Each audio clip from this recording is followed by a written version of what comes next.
want to take y'all back where it all started. Let me tell you about my city, a little town where I'm from, where everybody's southern raised, just as good as they come. Backwoods and mossy oak and mud holes, and back then we only gave what the farm grow. Man, I miss some days how we played on them dirt roads, and out of towners came with respect, cause they know we all close. Yeah, southern pride, towing gun folks. Welcome to my city, I-75 South, just north of Live Oak. I'm from a city called Austin, Georgia, right on the border of Florida. I was raised on these dirt roads, mud tires, spin backwoods when they ride. This is small town living, yeah. Now welcome to my city, title town, 229, turn it up so they can hear it loud. We daddy up with big trucks and heavy G's, pretty girls with moonshine and whiskey. It's nothing like our dirt roads, you can bet that, son. I'm from a city, by any means we gon' protect our guns. I hang with the rednecks and geekies. We get up in big trucks in the backwoods like Indians and teepees. This the home of the mighty, mighty Vikings. Wildcats, blazing, title town license. Winners, pretty girls with country grammar. When I say about Austin, Georgia, I ain't talking about Atlanta. This a different type of city, where the woods are pretty, but get gritty, you hear me? What you know about that 229? You can find us on the Florida, Georgia line, where I reside. I'm from a city called Austin, Georgia, right on the border of Florida. I was raised on these dirt roads, mud tires, spin backwoods when we ride. This is small town living, yeah. Now welcome to my city, town of town, 229, turn it up so they can hear it loud. We daddy up with big trucks and heavy G's, pretty girls with moonshine and whiskey.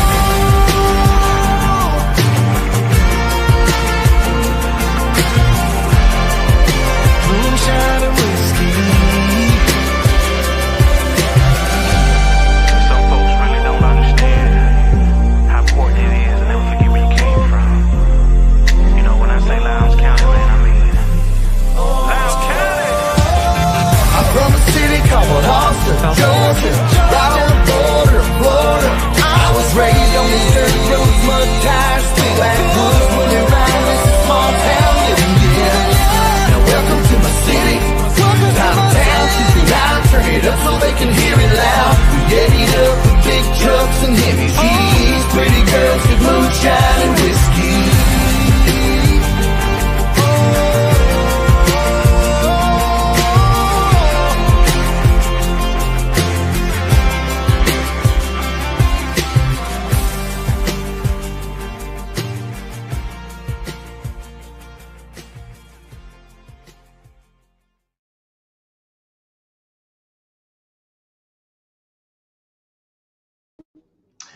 What's up, all you sports fans all across Titletown and all across the Viking Nation? If you're new to the program, what am I talking about? We've just completed a season. Of course, you're not new to the program. I just wanted to come on screen and say happy Thanksgiving to all you guys, all you crazy maniacs that are watching a high school football sports show on a Wednesday night. Appreciate you guys joining us tonight. You know, there's a little something going on. Tomorrow it's called Thanksgiving. So we got together, the Viking Nation Brain Collective, and thought that, you know, it's probably not a good idea to have a show on Thanksgiving night. Probably some competing priorities that would take place. So we decided to, instead of just postpone until next week, go ahead and have the show this week, just to kind of put a bow on the season. Now, we are planning on doing a few more shows before we wrap it up for the season and go on a little hibernation like kind of we did last year. But we wanted to go ahead and jump on tonight just to wrap up the season, because we did have a game last week, second round playoff, lost to the Beaufort Wolves. And man, was that an experience. But before we get into all those details and lamenting that game and players and transfers and recruits and all that stuff, let me just say this. Congratulations to the Beaufort Wolves. You guys won it fair and square. You won it pretty convincingly. So best of luck to the Beaufort Wolves and all the other teams still playing.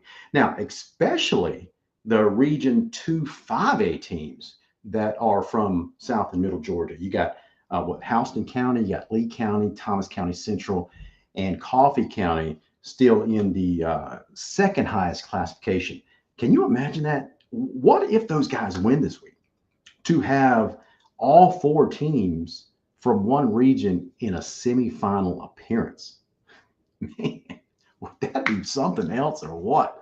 Not only in a semifinal appearance, but I think they'd be playing each other. So, anyway, we'll cover that a little bit tonight. But congratulations to Buford and the other teams from our area that are still advancing in the state football playoffs. Congratulations to our Lowndes Vikings for having an outstanding season. There is no shame in the Viking game when you finish a season at 10-2 and reaching the second round of the state playoffs. So, we're going to talk about that. But I wanted to say congratulations to all the players, coaches, staff, cheerleaders, band, and our fans for an overall good season. Compared to 2022 and 23, it was an outstanding season. I think everybody would agree with me on that point. So, without further ado, let me go ahead and bring in one of our other super fans, Armand Rashad. Armand, how you doing, man? Man, I'm doing good, man. Doing good. Thankful. Just thinking about all the things I'm thankful for and grateful for. Absolutely. So, listen, everybody is thankful for, just being alive, healthy. I call it the daily things that we are blessed with. You got any big things that you're thankful for this year, specifically that happened in 2024? Man, well, thankful for my wife. Yeah. We've been married 9 years, going on 10 years. So I'm thankful and blessed for that. I'm thankful for my grandson. He turned 1. I'm thankful for the Viking Nation. I'm Yeah. thankful. I'm thankful for especially because this is the first year I really got to be on the sidelines, Yeah. and I'm thankful, dude. I tell people all the time that I'm so blessed. I am so blessed, and the good Lord is, He's always, taking care of me, and for that, I'm blessed.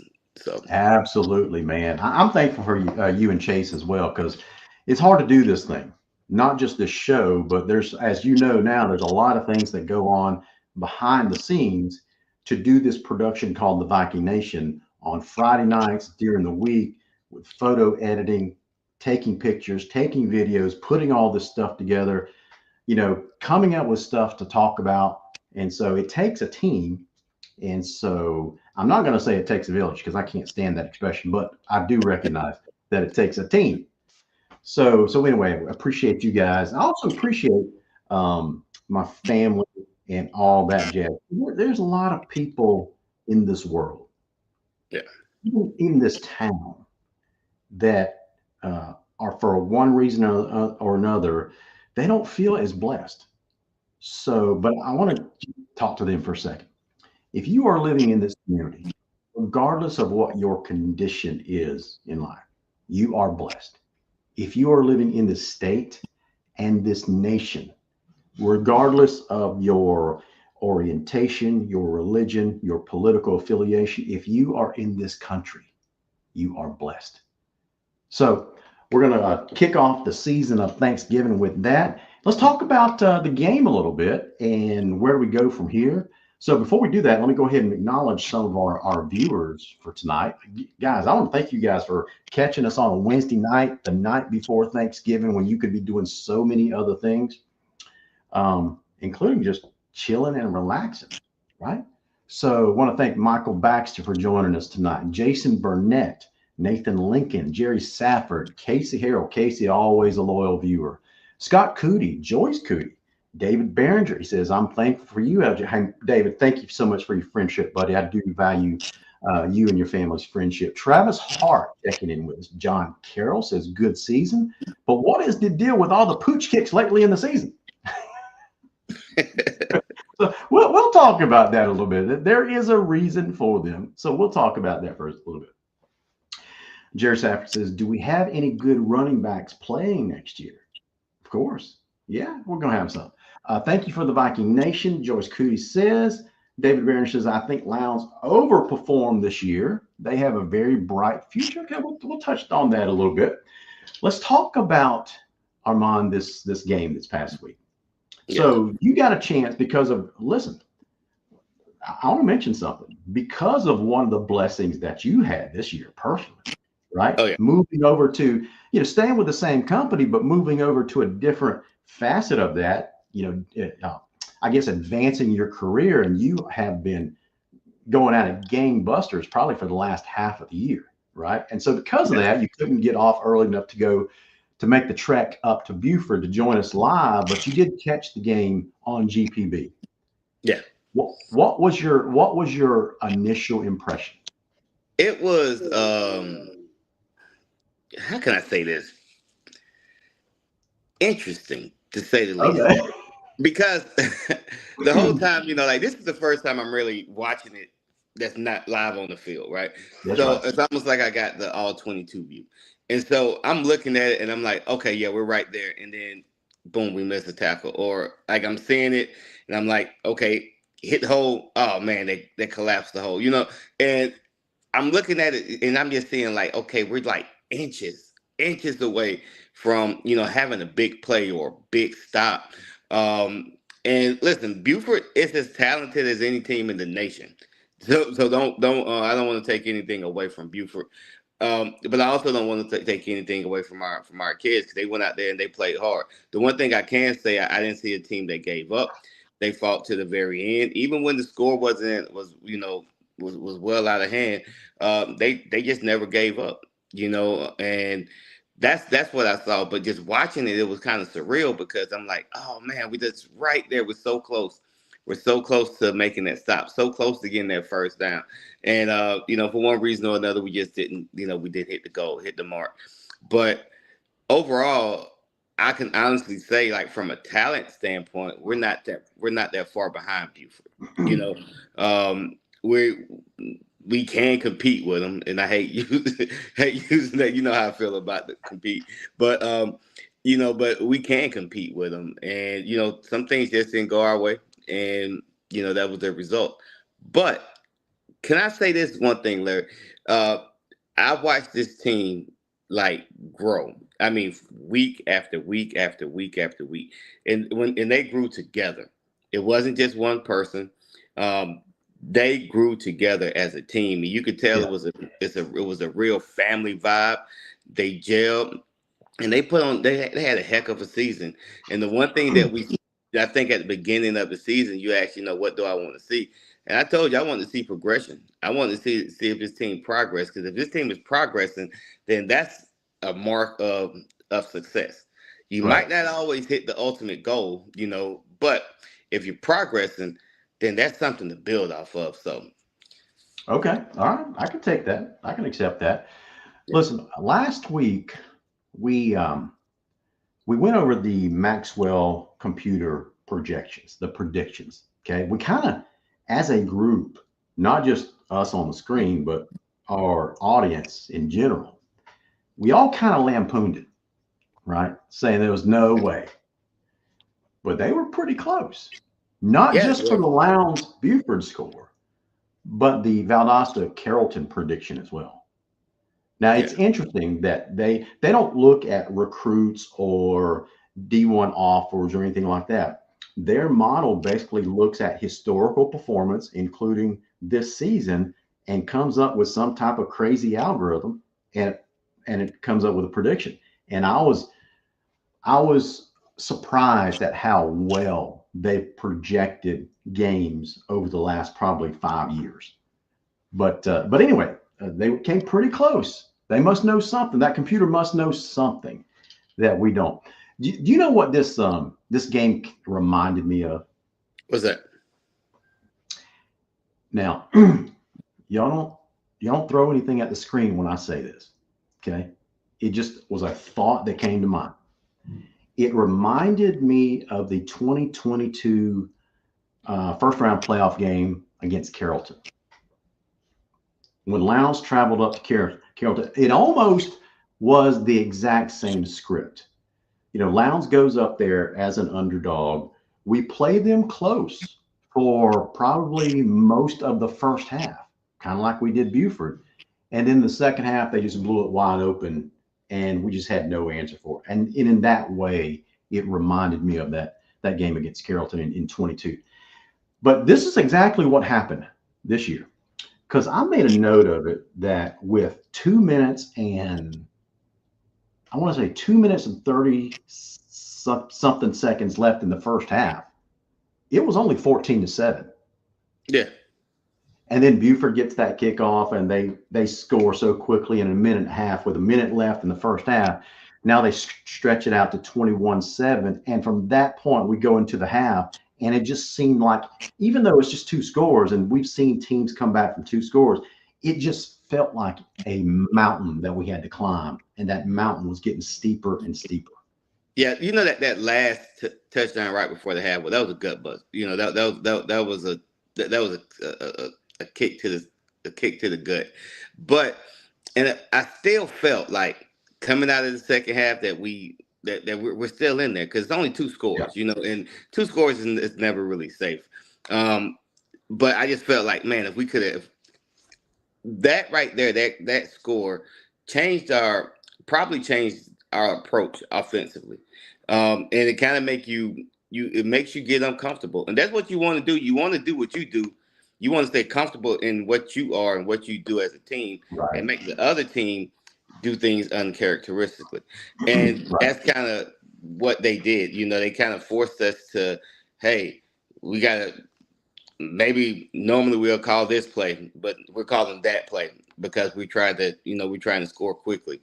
And, like I said, it's one of those things where almost when, in football, we say, you don't want to get behind the sticks, right? And we were just behind the sticks after that. And we couldn't get any type of a rhythm offensively. That's right. And that's what really, really hurt us. And granted, defensively, they played, but I got a good feeling that if we could have got a few more points on the board early, got that second score, maybe it's 14-7, or it's 21-14. Not saying the outcome would be different, but I think it's a different ball game we're talking about. Right. So yeah, but so let me ask you this, Larry. So you were there, because on TV, it didn't look like it was a huge size discrepancy between Lowndes and Buford, but being on the field, was it a big size difference on the offensive defensive lines? It was. Okay. It was. It was a noticeable difference. Some of the photos that I took that night, I went back and looked at, and there was one where it was before the play was started, and it was just a shot of just both teams on the field facing each other, and Buford was on offense, Lowndes was on defense, and when all the players were standing straight up, and it dawned on me, it's like, look at the size of their offensive tackle versus the size of our outside linebacker that was getting ready to take him on. Jaden Stallworth is a fantastic athlete, but he had to run into a brick wall all night long. Yeah. Listen, I had the misfortune of having to line up against Ashley Henderson. Yeah. So at 185 pounds, Big Red was every bit of 285, close to 300. And I know that feeling. But like I said, just watching it on TV, I couldn't really, everything kind of moved fast. So I wasn't really able to really see the size discrepancy, to see if it was a noticeable difference. Yeah. So, Buford did what we expected them to do. They did what their analytics said they were going to do. Last week, we talked about, they leaned more towards the run than the pass. I think they were like 2-to-1 run versus pass.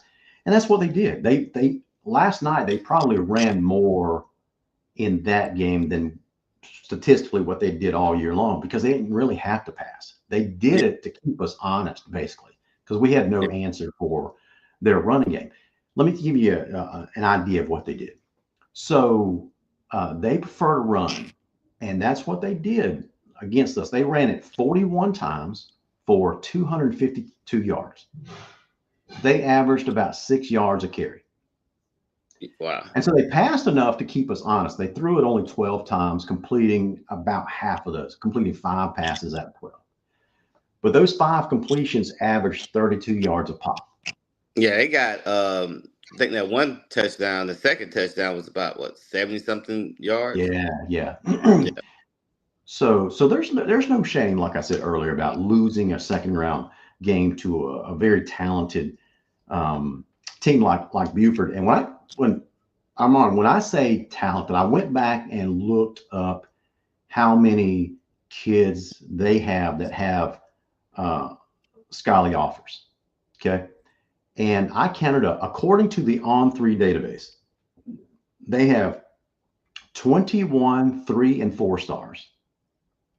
And then in addition to that, they have another 17 kids with offers that are not rated, and those were mostly young players.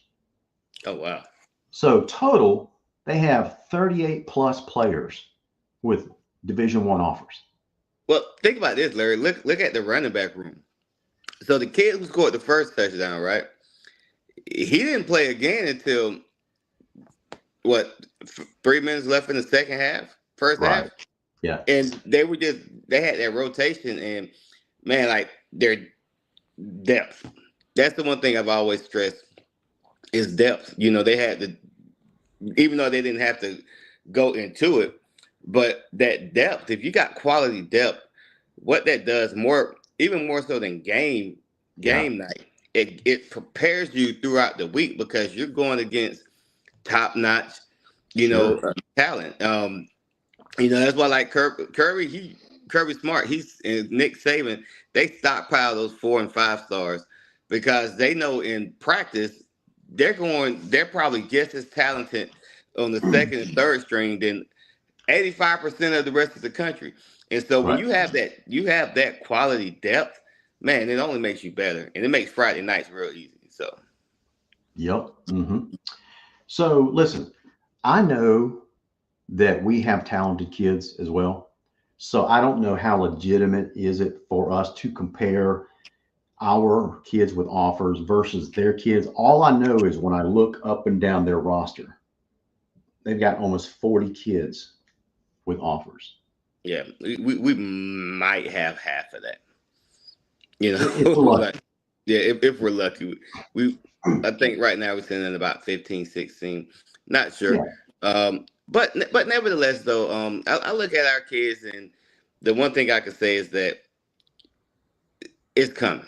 Their time is coming, and so they just gotta stick it out. And can I say one thing, Larry? Because I want to also give a shout out and thanks to Coach Carter for allowing us to be on the sideline and allowing us to to document this season.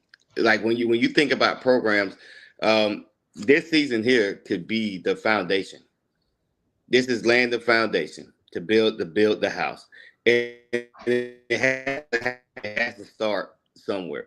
And that's what he's doing. And I think that you're going to see a program because you got kids in 7th and 8th grade waiting to play. Like just waiting to, like they're looking from the stands, salivating, just waiting to get out there. So Viking Nation, what I'm telling you, we went from 4 and 6 to 10 and 2. Next year, who's to say we can't be 15 and 0? That's right. All right. So did you, Stickman Tim Neesmith is checking in with us. Did you know that the AI, that there is an AI version of Tim Neesmith out there? AI Stickman, I call it. No, I had no idea. Yeah. So AI Stickman, I want to congratulate for winning the lottery earlier today. Did you know that? Oh, yeah. No. Oh yeah. Let me show you. How much you win? What's that? Is this serious? Well, consider what I just said. AI Stickman. Gotcha. All right, gotcha. Here's living in the virtual world. This is how I know. So, listen, man, even my AI uncle was celebrating the Lowndes year. So that that time that I guess title of this story right there, Stickman wins lottery, right there. Yeah, That's how I knew. Yeah, yeah. Listen, let me ask you a question, Larry. yeah, If you won the lottery, yeah. right? If you won the lottery, let's say you won 200 million, like Huh? you're gonna bring home 200 million after taxes or whatnot. All right. What would you do? What would be the first thing, not after you pay off all bills or whatever? What would be the first thing that you do? What would be the selfish, your gift to yourself? What would it be? What would be the first thing that I would give myself? Yeah, Okay. Um, I've actually listen. Uh, Maybe you know this about me by now, as much time as we've talked that kind of stuff this year, but uh, I'm a planner by yeah. by nature. So I have all these plans laid out, that kind of stuff. I actually have a lottery plan in case I ever win the lottery one day. Yeah, So I have it laid out in percentages and that kind of stuff. So the first thing I would do is give 10% to my church. Well, to yeah, my church plus other faith-based organizations. And then I would set aside a certain percentage in a trust fund for my kids. So the reason I would do it that way is because I don't want them to be spoiled with money. So part of that trust would require them to actually work to earn that, right? So got you. so the trust would actually be a charity foundation, and they would work for the charity, and they would determine uh, how much money to give away and who to give it away. So I thought that would be a great job for them to have, right? Got you. Figuring out a way to help other people. So they would be required to do that. Then I would give a certain percentage to my immediate families, like brothers, sisters, mom, dads, aunts, uncles, you know, nephews, nieces, that kind of stuff. Then whatever's left over, a certain percentage goes into a trust for Ellen and I to live the rest of our years together. Yeah, Okay, so it's not going to be in, uh, you know, uh, we're not going to put money into a risky investment, that kind of stuff. We're going to be very, very conservative. Just hopefully live off the interest. So eventually, when we pass, we can leave that trust to our family going forward. That kind of stuff. But to answer your question, what would I buy myself? I would probably buy two things. I would buy a truck to begin with, yeah. and then I would buy my mom a brand new house. Got you. Those are the two things that I would do. Gotcha. For me, and like I said, would be my, like I'm with you with everything that you just said. But Yeah. me being selfish, right? Yep. I would buy a Grand National. That's the car I would buy. A A, what? a Grand National. What's a Grand National? It's sort of like a Monte Carlo. It Oh, looks okay. like a Monte Carlo. But it's the 83, 84, 85. I Yeah. would get one of those restored, pristine condition. Yeah. And that would be my selfish gift to me. And I would also buy one thing that's kind of petty, Yeah. but I would buy the Super Street Fighter arcade stand-up game because I spent so many quarters at the Fun Factory, uh, and I would just love to be able to play that game for free anytime I wanted to Yeah. on the arcade. So Oh, I forgot one more thing. Actually, two more things that I would do as part of the charity foundation that I would set up. yeah, So I've always had this idea of setting up scholarships, right? yeah, For at least 20 kids a year, 10 at Berrien High, 10 at Lowndes High. And the qualifications for the for the scholarships are a little bit different. And that is, I don't want A students, because the A students are getting scholarships yeah, already. Okay. Um, what I would look for are the kids that have to work full time, well, have to work a good number of hours, 20 plus hours a week, in addition to going to school and studying, and they have to work that much to help their family, pay the bills, buy their own car, that kind of stuff. So if they did not have to work, they would probably be A students, Yeah. right? So I'm looking for those C plus to B students that have a demonstrated work ethic that gets after it, and that's who I really want to help. You know. Got you. Yeah, I can see that. I know one of my wife's biggest passion is giving back. Um, and so I think what I would probably do, I would invest in that, and try maybe create a shelter or a home for like battered women and children. Let her run that, and so that's one of the things that I'm pretty sure that I would be just like you giving back and Yeah. whatnot. I'm pretty sure that we would do something of Yeah. that. So Yeah. Tim Neesmith says if he wins the lottery, he's building a skybox at Martin Stadium and calling it Nick's Dome. it also and this is what I would tell you. We will also have the Viking Nation studio, a legit Viking Nation studio. I Um, love it. Let's do and it. and yeah, we put everybody. We'll be full-time employees of the Viking Nation. I love it. I love it. Okay, let's get back to some football talk. That was a good question, though. Yeah. All right, so let me ask you a question. I want to ask the audience this as well because I tried to do some research, but I couldn't find the answer pretty readily. I mean, the answer is there. I just couldn't find it easily. When was the last time our entire region was eliminated by the second round? I don't know. It was a head scratcher for me. Like 2 years ago, 3 years ago.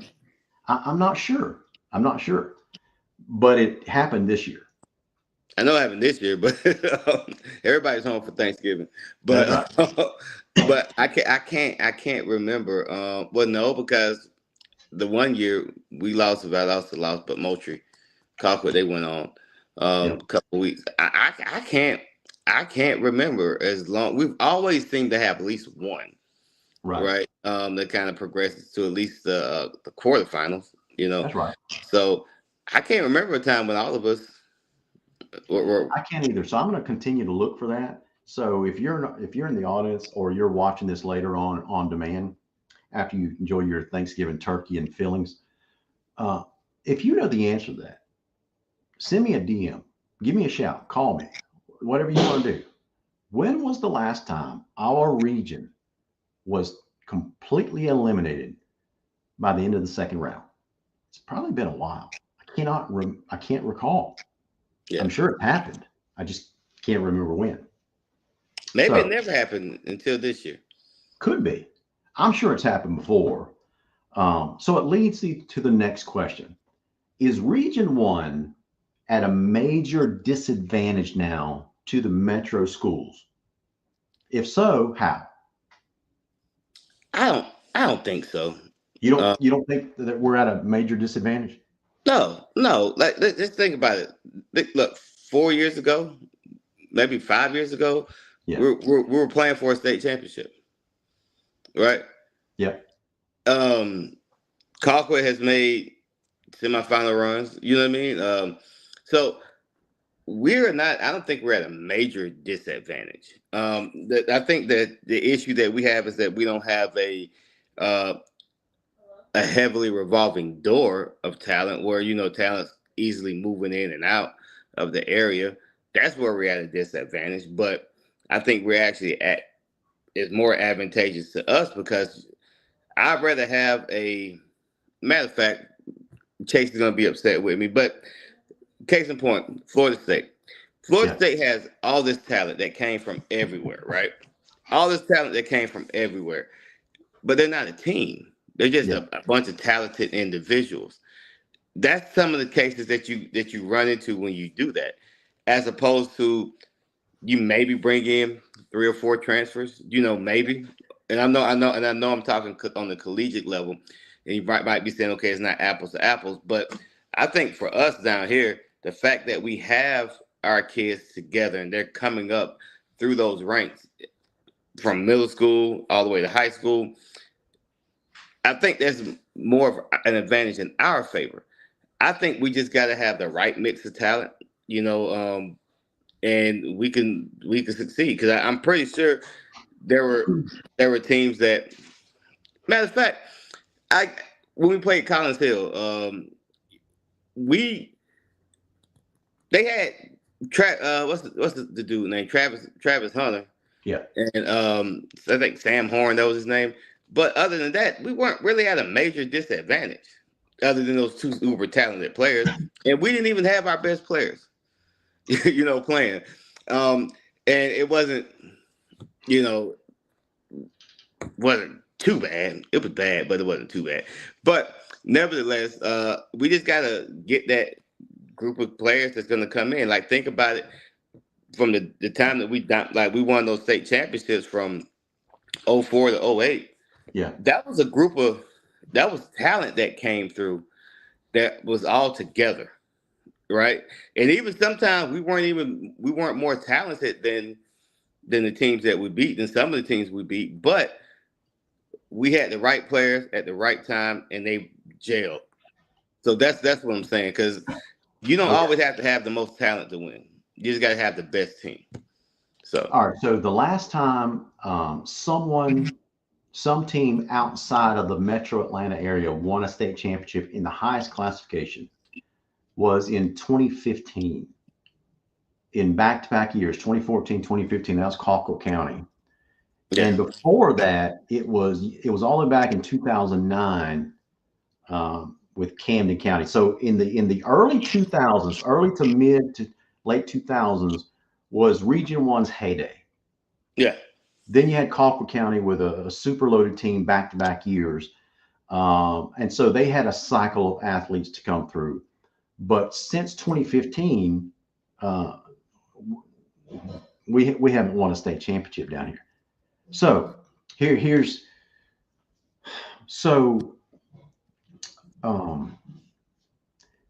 Billy Pearson said something a little bit earlier, and he's not the only one to say this. Other people believe this as well, but it just comes to mind because Billy just put it on the screen.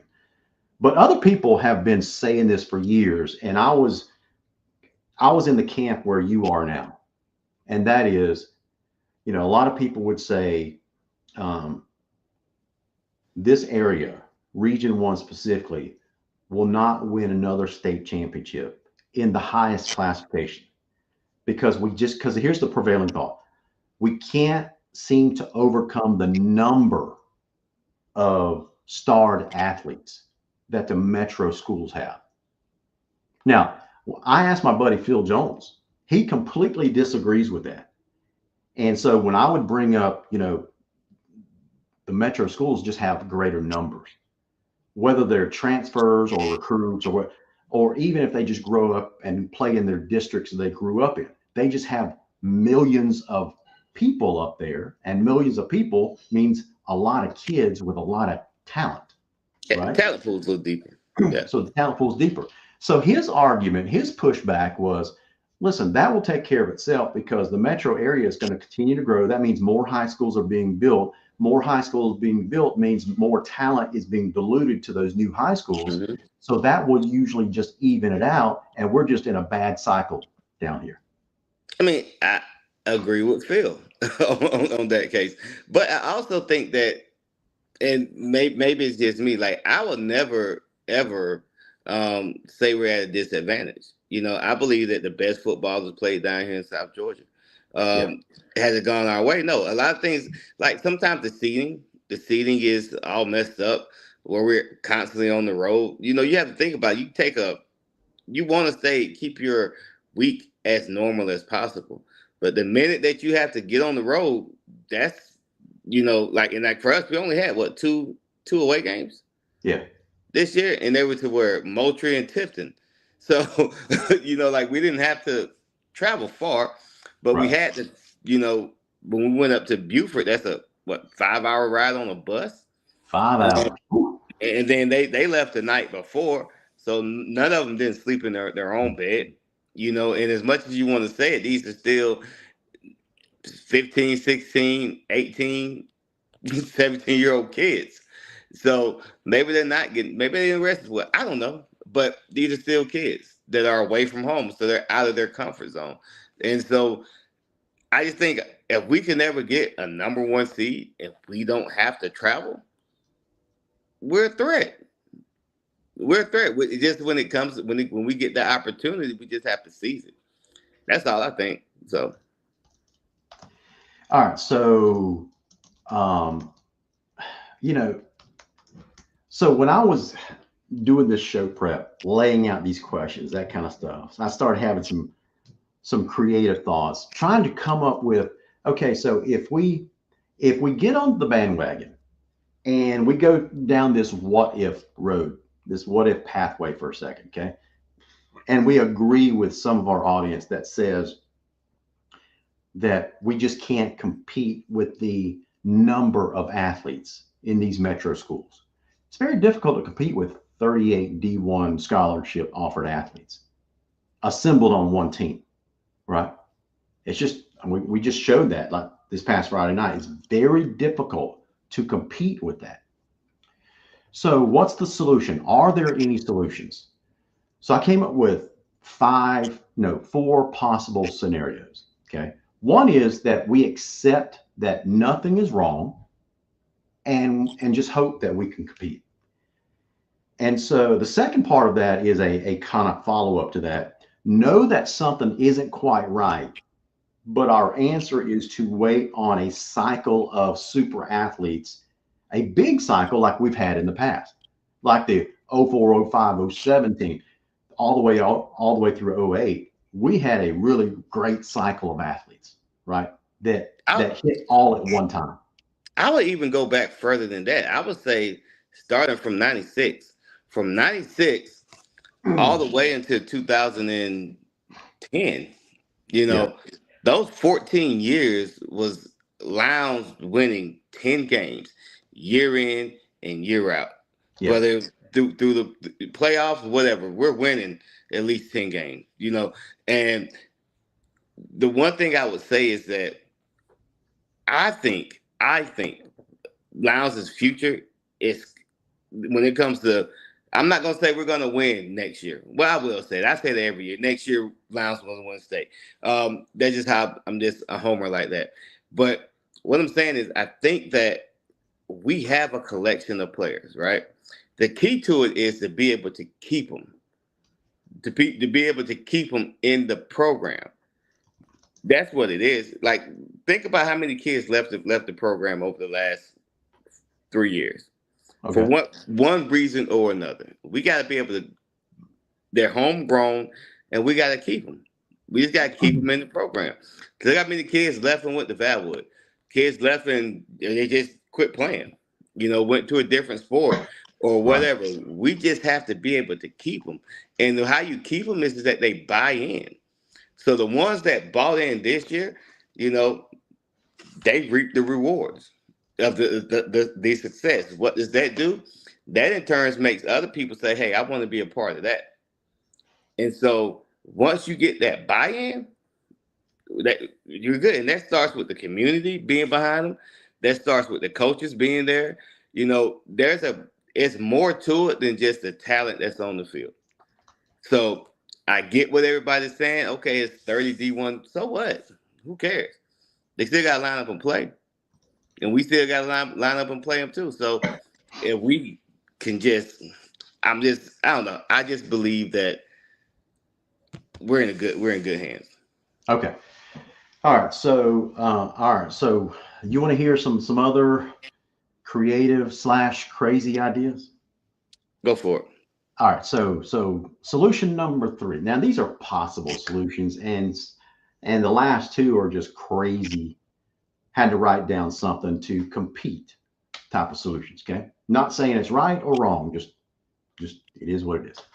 All right. So the third is, and I think we've already taken steps to do this, and other programs are keeping up as well. And that is to build out facilities in hopes of attracting transfers.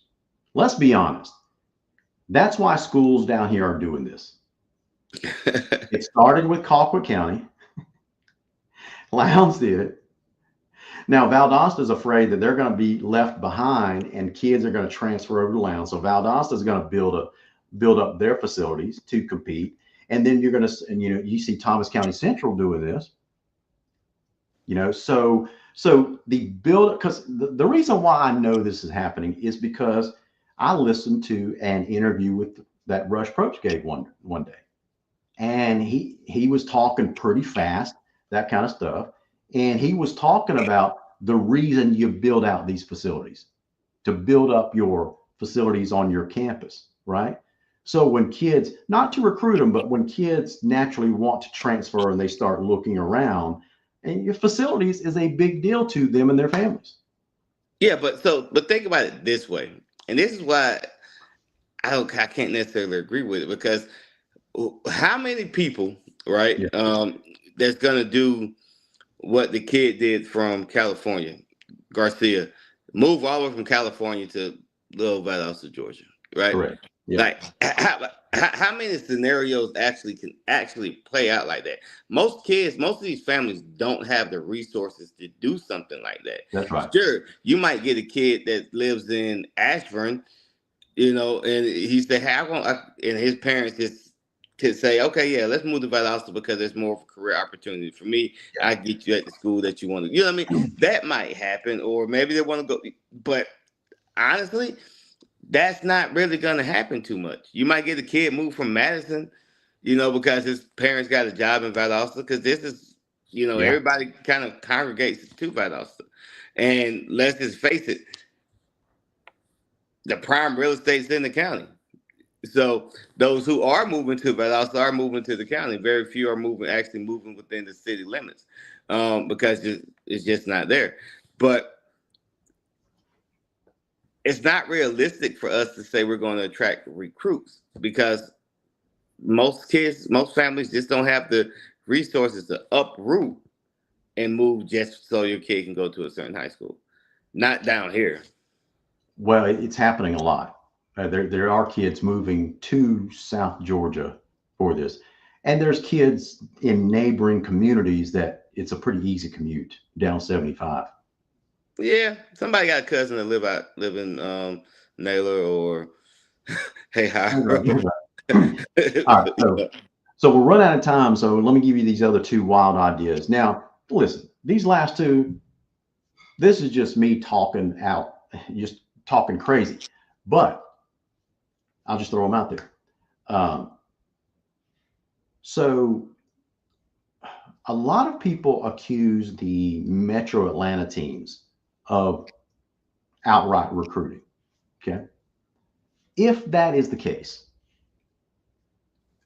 then perhaps the Southern schools need to kind of adopt a don't ask, don't tell recruiting policy. Yeah. But man, we too petty for that. To look the other way. we are too petty for that, man. Like, I know. That's why it will never happen, because our schools down here are so competitive. If Valdosta's doing it, we're going to rat them out. If Lowndes is doing it, Valdosta's going to rat us out. If Colquitt's doing it, everybody's going to rat Colquitt out. Exactly. Exactly. Like, that's why I say, like, that would never work down here. That's right. That's exactly right. That's right. So that's why I said these are just crazy things that I talk about, but they are possible solutions. The last thing, and this is a wild one, and this actually comes from, how many times that I've actually heard over the years, man, if Lowndes and Valdosta could just combine teams. How many times have you heard that? Man, listen, it would be a super team for sure. Yeah.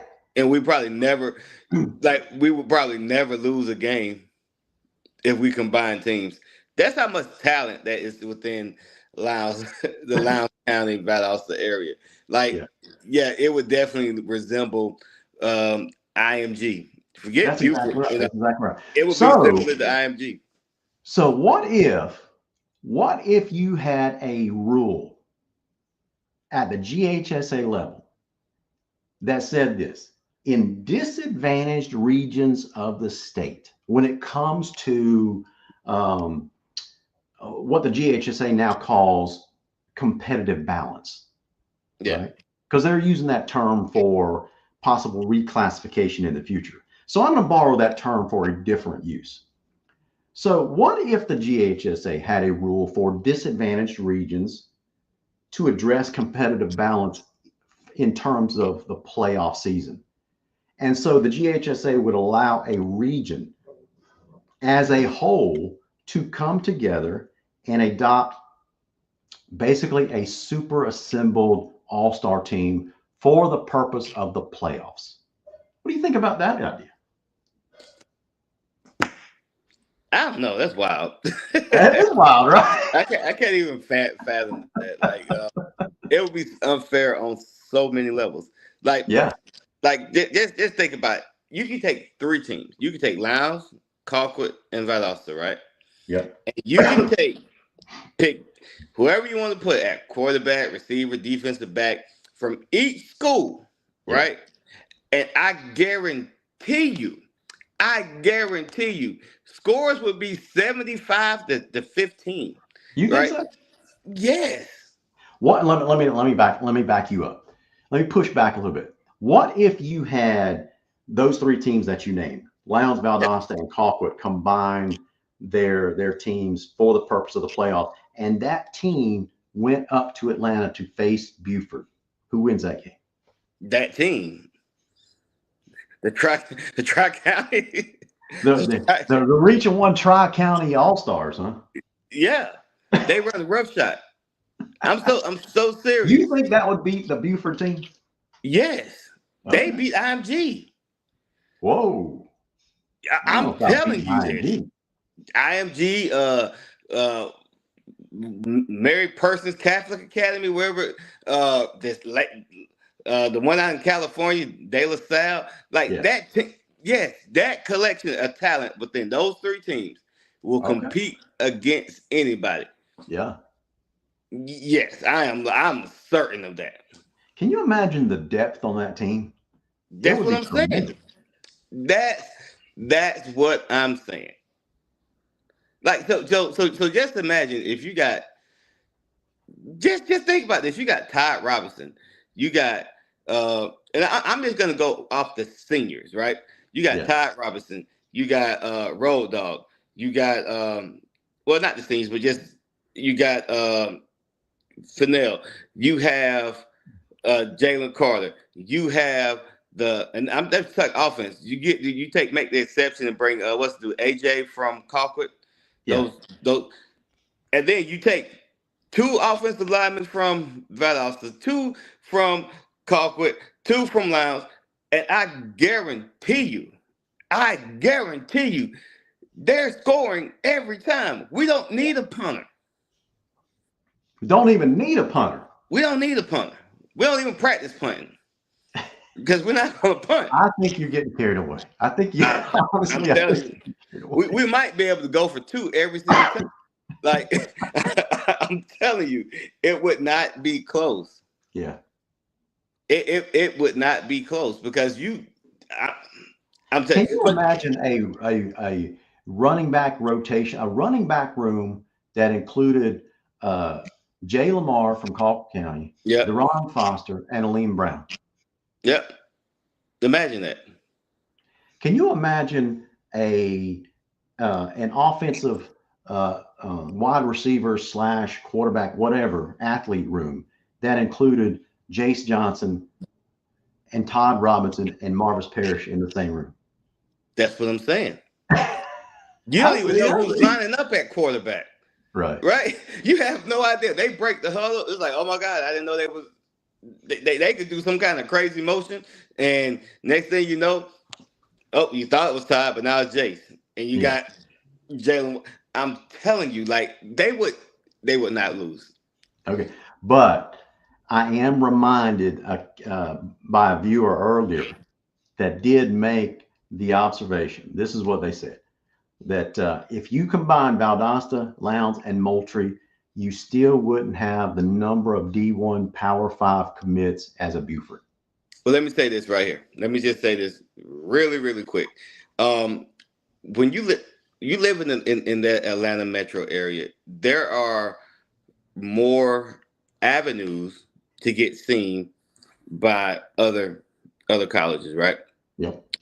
Just because they got the offer don't necessarily mean they're the better player, Okay. right? I'm being completely honest. When just the offer, a lot of times their offer is based on potential, right? Can this kid get any better? You know what I mean? Like, does he fill out? Okay, he's 6'2", 235. He plays defensive end. Can we put 20 more pounds on that frame and he still be effective at that position? Is he athletic enough to take his hand out of the dirt and play off the ball? That's Yeah. they're looking at potential, not necessarily the best player. Like I want people to think about it. Yeah. Like right now, I'll be honest with you. In my opinion, I think Marvis Paris is the best player in the state this year. His play alone has shown me that he's the best player in the state. However, Marvis, while he's committed to Western Kentucky, and congratulations to him on that, he don't have the. Well, I don't know if he has the big offers because but he just didn't get that offer from maybe Florida State or Georgia or Alabama, or whatever. But you look at a guy like Todd Robinson, who is uber talented, right? Yeah. Easily one of the best players on the field whenever he steps on the field. But the potential for Todd Robinson is, okay, this kid's a 4'3". We think he could play defensive back. Have we ever seen him play defensive back? I haven't, not on the high school level, but the potential is there. He's so athletically gifted. Kirby Smart says, okay, yeah, I can get this guy in 2 years to be a contributor on my team. I'm just going to have to be able to get him because the potential for him to get better. He has the speed, he has the size. So that's the issues that you run into. I think Jalen Carter is as talented as any wide receiver in the nation. Yeah. However, he's going to Marshall, which is a D1 school, but he's just not 6'2". You see what I'm saying? Listen, if Jalen was 6'2", 6'3", he'd be going to Alabama, Georgia, Ole Miss, wherever he wanted to go. Yeah, and so that's why I say like the offers just aren't the. I give you a real good idea. I remember Marcus Stroud. Everybody remembers Marcus Stroud, right? Went to Georgia, played in the league, and everything. I remember the day I saw him on the cover of Sports Illustrated, right? And they were like, and I'm like, Brooks County. I'm trying to. We scrimmaged them a couple times, and I'm trying to figure out who is this guy. Did he play against us that night? He was not even the best player on the team, on the field that night. But the potential for him to get better, and he proved that he was just as advertised. But that night, I was like, I don't even remember him even, being a big factor. Not saying that he wasn't good, but at that point in time, he was on the cover of Sports Illustrated. Yeah. And probably the better player that was on the field that year might have been Eros McCullough. You see what I'm saying? So, like Reggie Stansel was probably one of the best quarterbacks in the state the year I graduated, but he went to Jacksonville State. So it's potential. Yep. So one other thing that I would say is, now this is this last idea is not a far-fetched one. I could see in certain circumstances why this would not be a bad idea at all. Again, it goes back to competitive balance. And we know that for purposes of reclassification, that the GHSA has already done what we call a multiplier, right?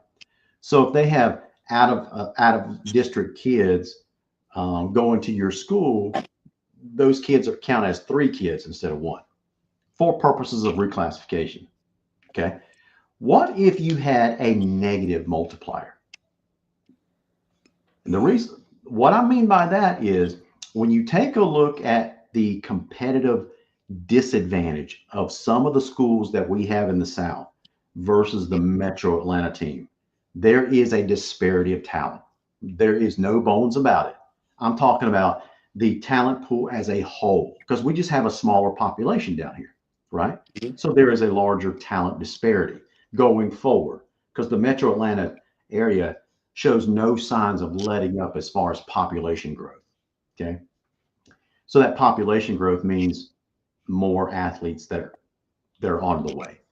So what if we had a negative multiplier that basically took a look at the teams that are in these competitively disadvantaged areas, and you would assign a negative multiplier, meaning that instead of +3 that takes you up, you have a -1, -2, or -3 that would allow you to drop down in classification to So, allow you to be more competitive. so my Because question, the southern schools don't have a problem competing in class 5A or 4A or whatever class that's below that. It's just the competitive disadvantage that the largest classification is starting to show, and it's starting to grow even more. I'll give you so a my, final word. so my question to you is, what would be the negative? What would be the subtractive? The negative variant. What do you mean? So you said, you have a multiplier, Yeah. then you have,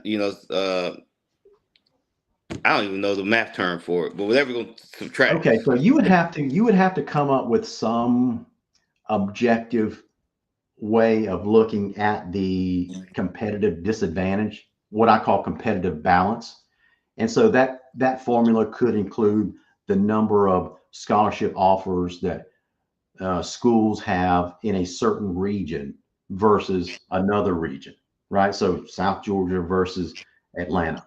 So you take those numbers and divide it, and that would set the multiplier. So if you have a -2 multiplier, then the way that would work is you take your total student population, right? And subtract the multiplier so basically you're now subtracting total number of students away from your real population, and that could be enough to reclass you down one class or maybe even two classes depending on the competitive disadvantage that you have. I mean, I don't know. Listen, it's never going to work. It's never going to be even talked about, but it is a potential solution. yeah. I mean, I like it, but I think there's so many students at Lounge High where it won't even affect us. You know what I mean? Yeah. Too much. But but yeah. But can I say something? Yeah, man. I know we're running out of time.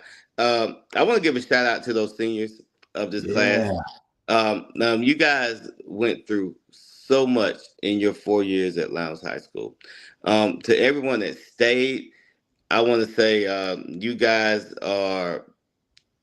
will forever be one of my favorite teams of all time when it comes to Lowndes High history, because you guys went through so much and you guys stayed. You stuck it out when it would have been easier to transfer, but Yeah. you guys stuck it out. And so many of y'all that if I miss somebody, Jalen, Road Dog, Sifa, Montez, Massey, uh, Mr. Thomas, it's so many of you guys that I just want to say thank you for sticking it out, being a Viking to the very end, and every accolade that you get, you deserve it.